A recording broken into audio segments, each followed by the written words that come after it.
Hi, hello, teacher Boni Boni here, a teacher of English.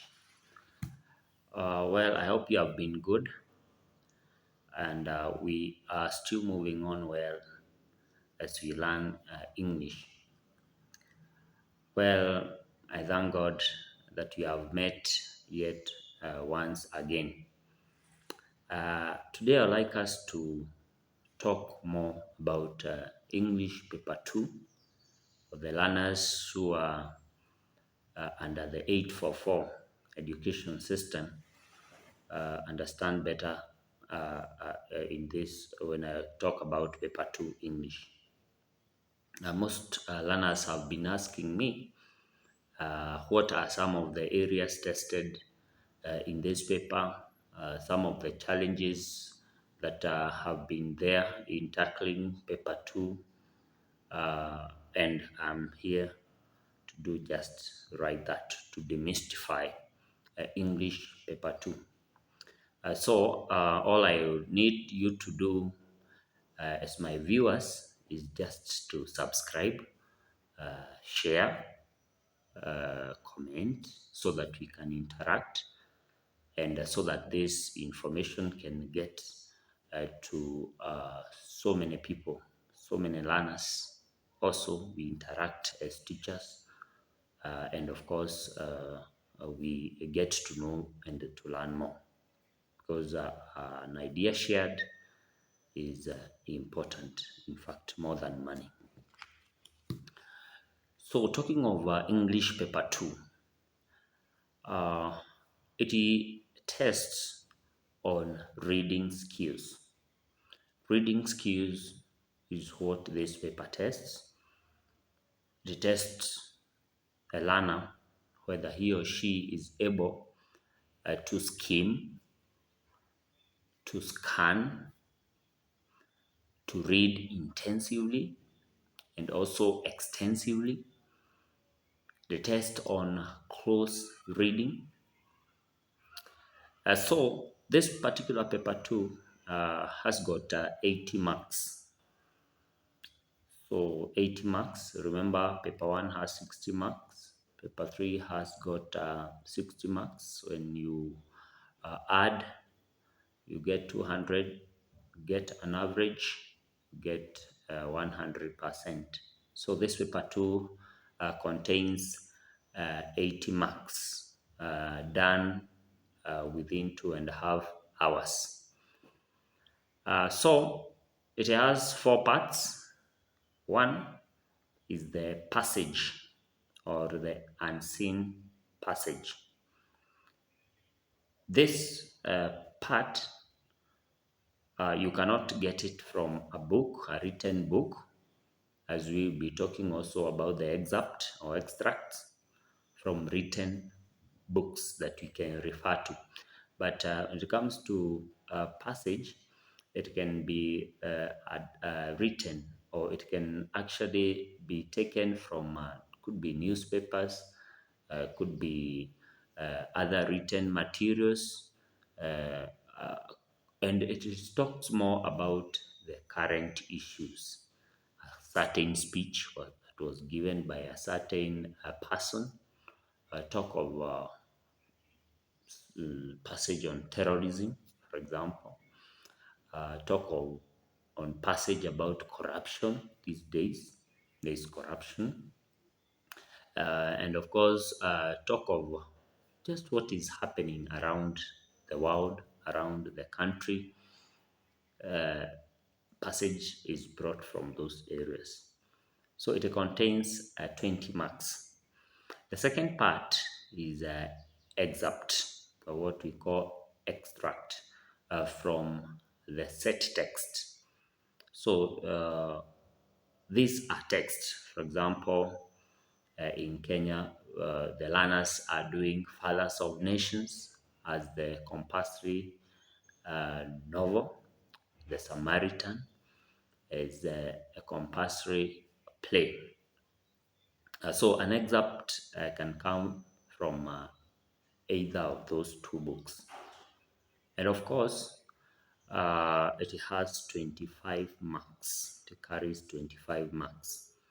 The third question is on is on oral literature.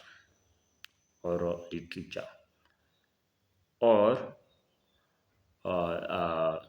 talking of oral literature, you're talking of oral narratives or oral songs or oral poetry.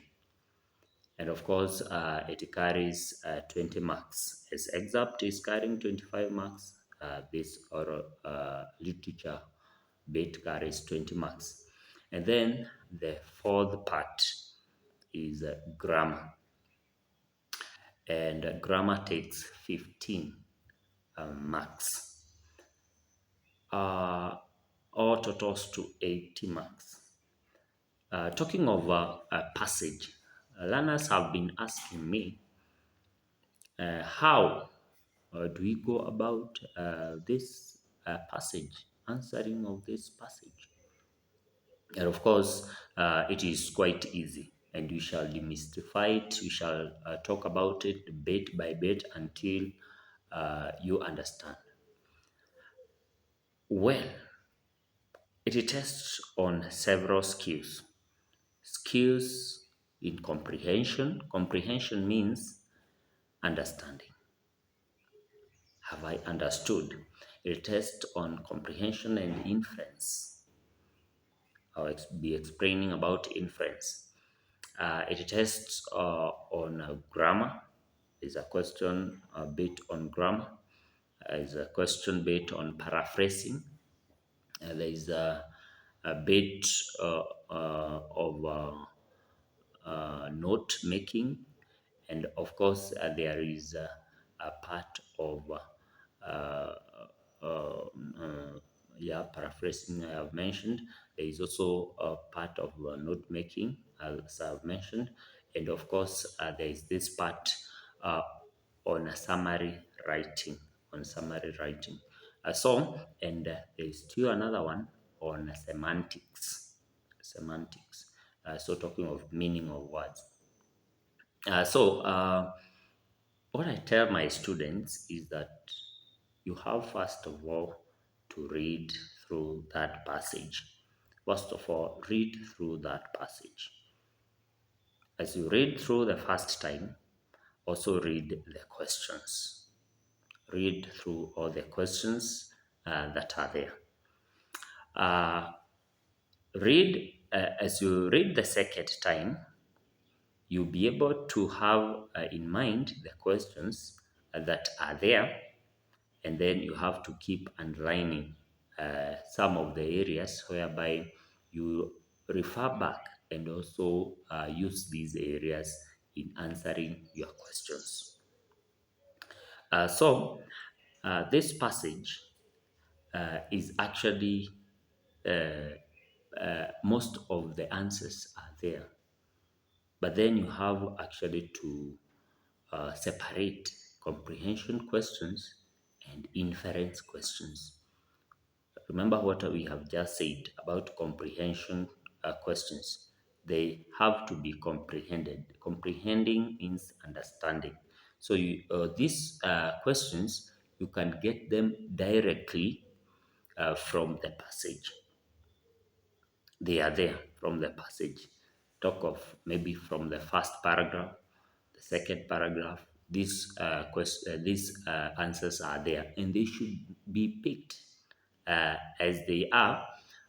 Don't paraphrase, or don't use your words to actually answer questions on passage.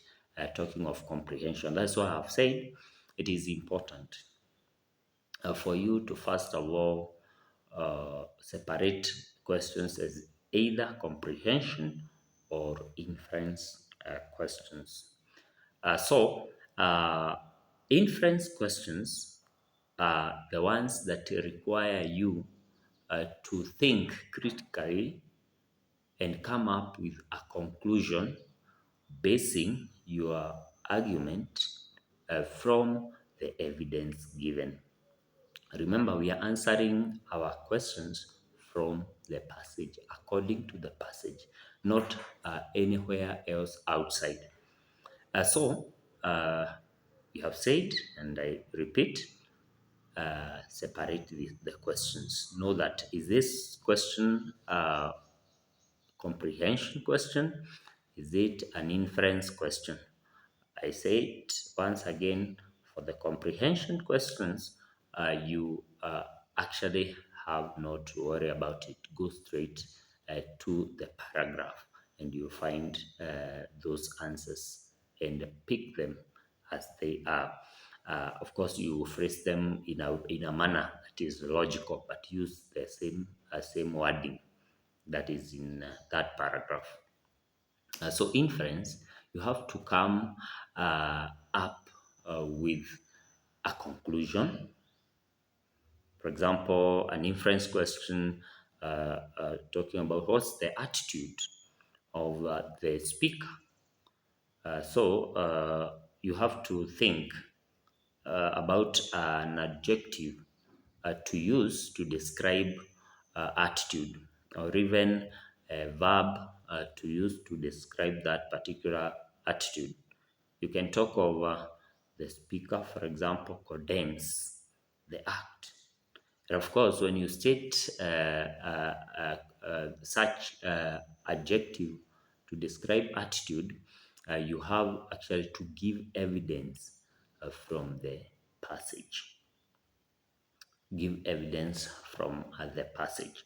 And how do you differentiate between passage question, or sorry, comprehension questions and inference questions? How do you differentiate them?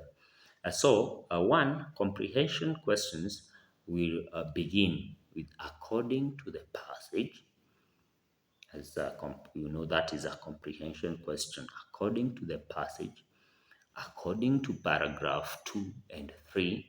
So you know that is a comprehension passage, comprehension question rather. So of course, summary is also an example of a comprehension question. Note making, you get the answers there. But then when it comes to inference, you start with such phrases. What do you think? uh, what is your opinion, or in your opinion? So why do you think? So you get to know that that is inference question. Of course, you have to come up with a conclusion, but based on the evidence from the passage. In this area, in